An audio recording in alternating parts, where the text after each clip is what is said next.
कि कवने कसूर भइल हमसे अरे कि कवने कसूर भइल हमसे कि लोग देह पे लाकड़ी धारे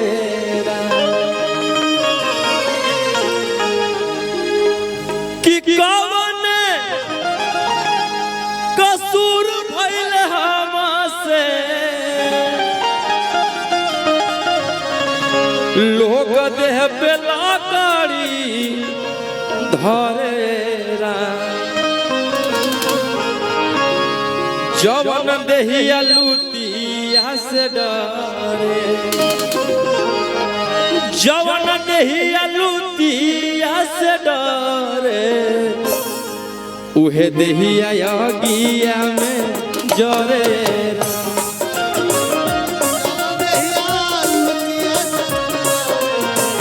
उहे देहिया गिया में जरे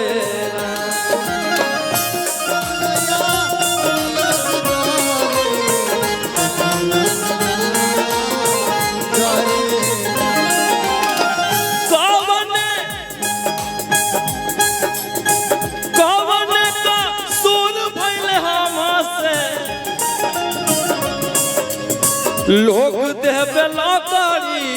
धरे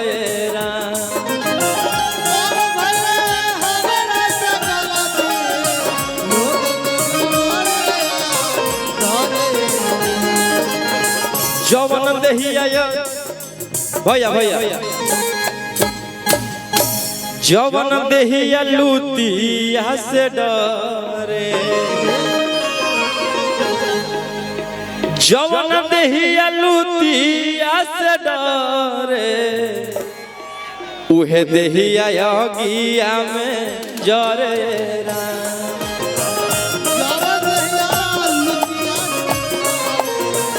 उहे देहिया गिया में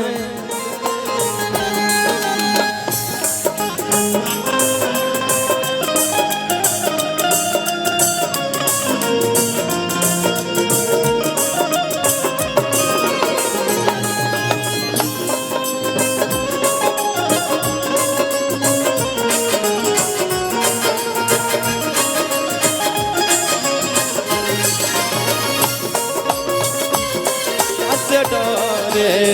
उहे देहिया गिया में जरे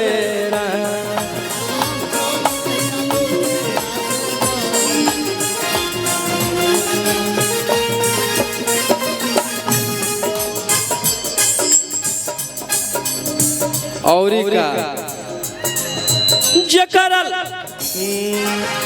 जकरा बनवनी हम महल अटारी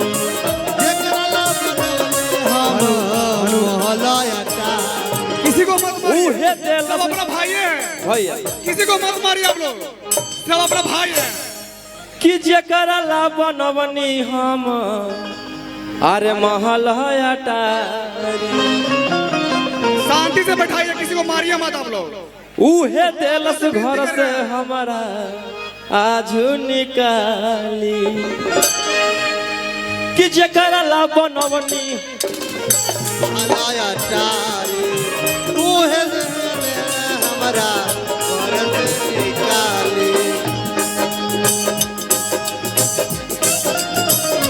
कृपया बाहर निकलिए आप लोग,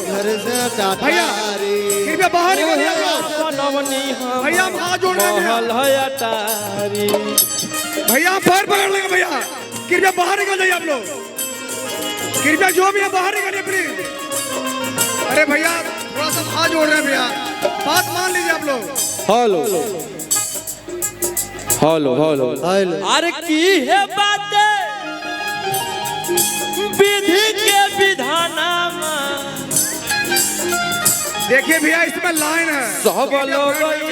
बात मारिए ना आप लोग। ये बता विधि का विधानवा सब लोग ये विधि के विधाना सब लोग करे राम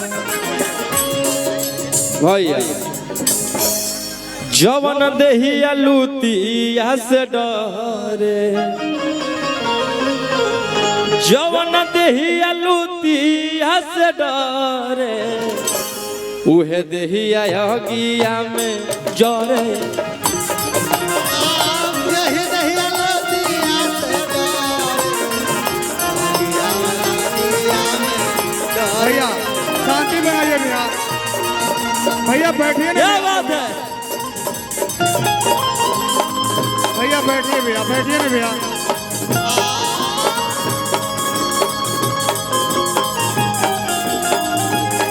भैया बैठिए ना भैया हाथ जोड़ रहे हैं भैया भैया पैर पकड़ रहे हैं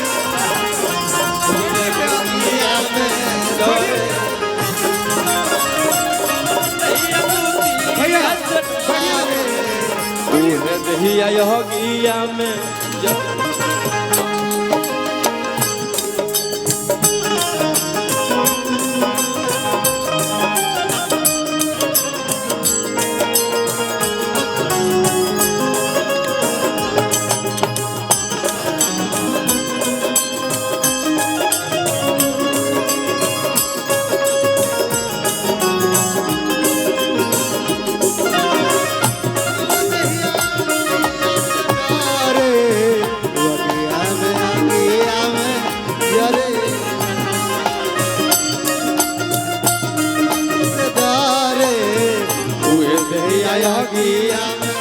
जरे भैया कैसा लगा मेरा निर्गुण सॉन्ग? ये जितना सॉन्ग गाए तो मेरा सॉन्ग नहीं था, भोजपुरी के महान कलाकार भरत शर्मा जी, गोपाल राय जी, उन्हीं का गाने का कोशिश किए हम। एक बार अच्छा लगा तो हल्ला करके आशीर्वाद दीजिए आप लोग।